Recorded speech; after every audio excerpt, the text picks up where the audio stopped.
all my life I've been exposed to politics. Like you say, you wanted to change the world. What changes would you like to see?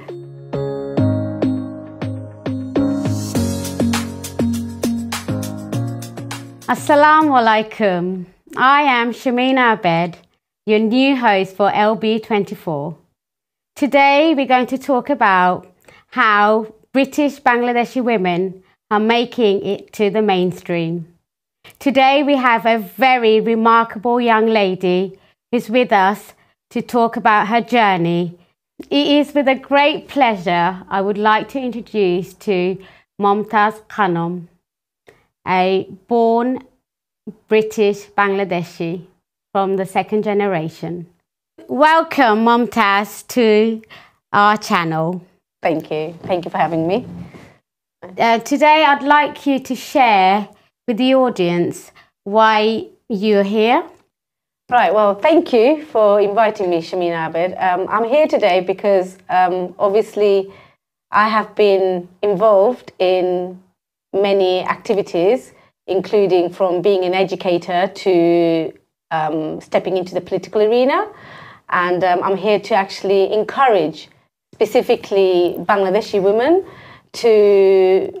for them to actually get active within their communities and become active within political parties. What made you get involved into politics? Yeah, that's a really good question.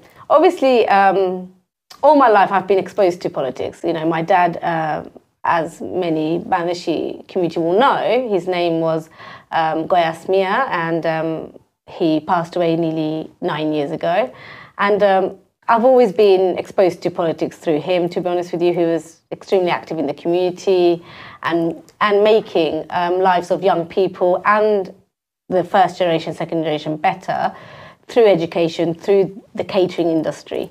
And then I think it's just built in, innate, to be interested. So how old were you when you actually thought you knew you'd want to be a part of politics? Oh gosh, I think it takes me back to teenage years, where I used to, my friends and I, you know, we were always, you know, advocating for animal rights. You know, whenever we saw any cruelty to animals, we were first there to protest about animal rights. And then any human beings being treated or being exploited by the mainstream society, we were always, you know, I've always been an advocate for fair treatment for all and equal treatment for all.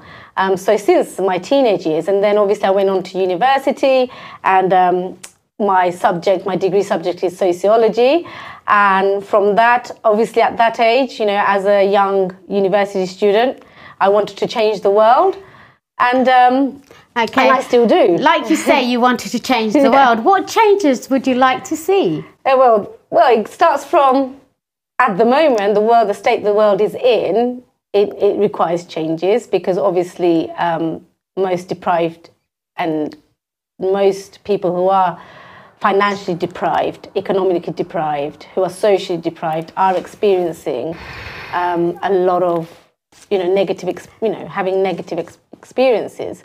And before, you know, if I can expand on the journey. Yeah. So obviously being interested in human rights, animal rights, you know, protecting our environment, leaving a better and a safer world for the next generation. Yeah. Okay. You know? Yeah. But I mean, how are you going to make these changes? Well, through becoming politically active. And a lot of people will say that they do not vote, you know, they do not engage in politics, and I think that is so you're thinking of educating the wider community within even the when you say wider, do you mean Bangladeshi community? I mean Bangladeshi and the non-Bangladeshi. I think, you know, are you just looking for women or men or overall? I think at the moment the political arena is very much men heavy. Yes, of course. You know, especially around the Asian, amongst Bangladeshis. What party are you involved with? Would you like to share with the Of course, yes. audience? I have, obviously, the reason we're here today is obviously due to the local elections that took place on the 1st of May. And I actually stood in the general election as a candidate from the Tusk Trade Union Coalition, Trade Union Socialist Coalition. And this was in July. And the reason I became interested in standing for, as a, not to become an MP, however, I stood as a candidate to be an MP, to actually have a platform where I can challenge the status quo. And through that, obviously that's the journey that began in the summer.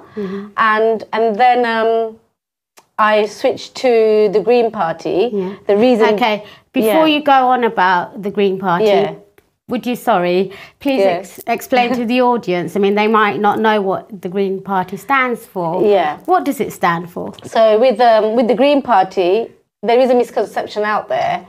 Although, yes, the Green Party heavily does promote, environmental, about climate and environmental changes and protecting our world and our environment. However, although that is really important, with no deny, I've also looked into the Green Party where they promote social justice, equality, equity between people, where the Green Party stands to abolish the tuition fees and fund, schools, and then create and have fairer wages for people. So this is what the Green Party stands for, and people always associate Greens with, about climate change and global warming, and that is important, which is definitely is, because we can't deny that it's having, carbon dioxide is having a massive impact in our environment and air quality and health. But as well as that, the Green Party also focuses on other political issues. How else can we, I mean, I know you've come to LB24, you've reached other places, so have you had any support from your own community? Yes, we did during the general election. I had some support, some support from the Bangladeshi community. Yes, they were 100% behind me. Obviously, my main cause to when I stood in the election is to fight for Gaza, and I can't, not talk about Gaza because Palestine is in everyone's hearts and minds, because obviously we're experiencing a genocide happening, and Bangladeshi community was definitely behind me because a lot of Bangladeshi community members were supporters of Labour, but obviously Labour didn't deliver. So I became, one of their, I represented the community where they could actually, they could go and vote. So Momtaz, as you're a teacher, how are you keeping politics and teaching separate? Yes. How are you segregating it? That's an excellent question and a very good one. And a lot of people, they stay away from that. However, the school I work for, everyone's very supportive, especially empowering women. Our CEO is very much about, empowering and women and diversity. And that's what we are looking for. This is the whole show. Yes, of that's course. why we brought you to this show, because that's close to my heart. That's brilliant. And I work for an organisation that actually is also, very much, contributing and empowering women. So yes, how do I keep that? How do I keep my politics separate? We don't discuss politics in school. No. We don't discuss it, within in the classroom. No. My job is to empower young minds and give them the tools to be critically analytical about the world they're living in. So we teach children to be compassionate and resilient and critical, and not be passive recipients of information coming towards them, especially in the digital world we're living in. Obviously, it's all clickbait. So it's basically, encouraging children and giving them tools, how to make informed decisions about their lives and what matters to them. So we, those are the teachings we do, but otherwise, politics doesn't come into it. Momtaz, I'm so grateful that you could be with us today. If there was one message you could give to the young minds, or the women out there. Women out there, what would you say? I would say, obviously standing for the Green Party, I have been empowered to empower others. And I would say to, especially women out there, please look into whoever's representing you politically within your towns and cities, and do get involved. And if you can find a Green representative, if not, become one. And it's, you know, go online in the Green Party website, you know, become a member or a volunteer. But I would say politics does matter. And it, you know, some people may say, you know, voting is not for me. How the climate we're living in at the moment, as you know, a certain political party has gained, or political group has gained popularity.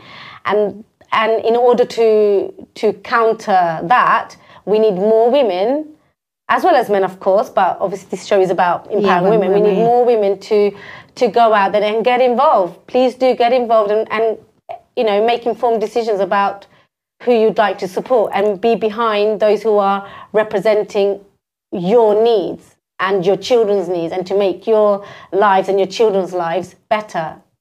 Yeah. So would you say from teaching, the passion, you know, the passion for politics came from, how did it come across? Yeah, passion for politics was always there. For me, it was always there. I mean, I used to watch Question Time when I was 12 years old, you know. You know, I know it was like 10 o'clock at night, you know, used to be on, but I was always watching Question Time. It was one of my favourite programs as a young teenager.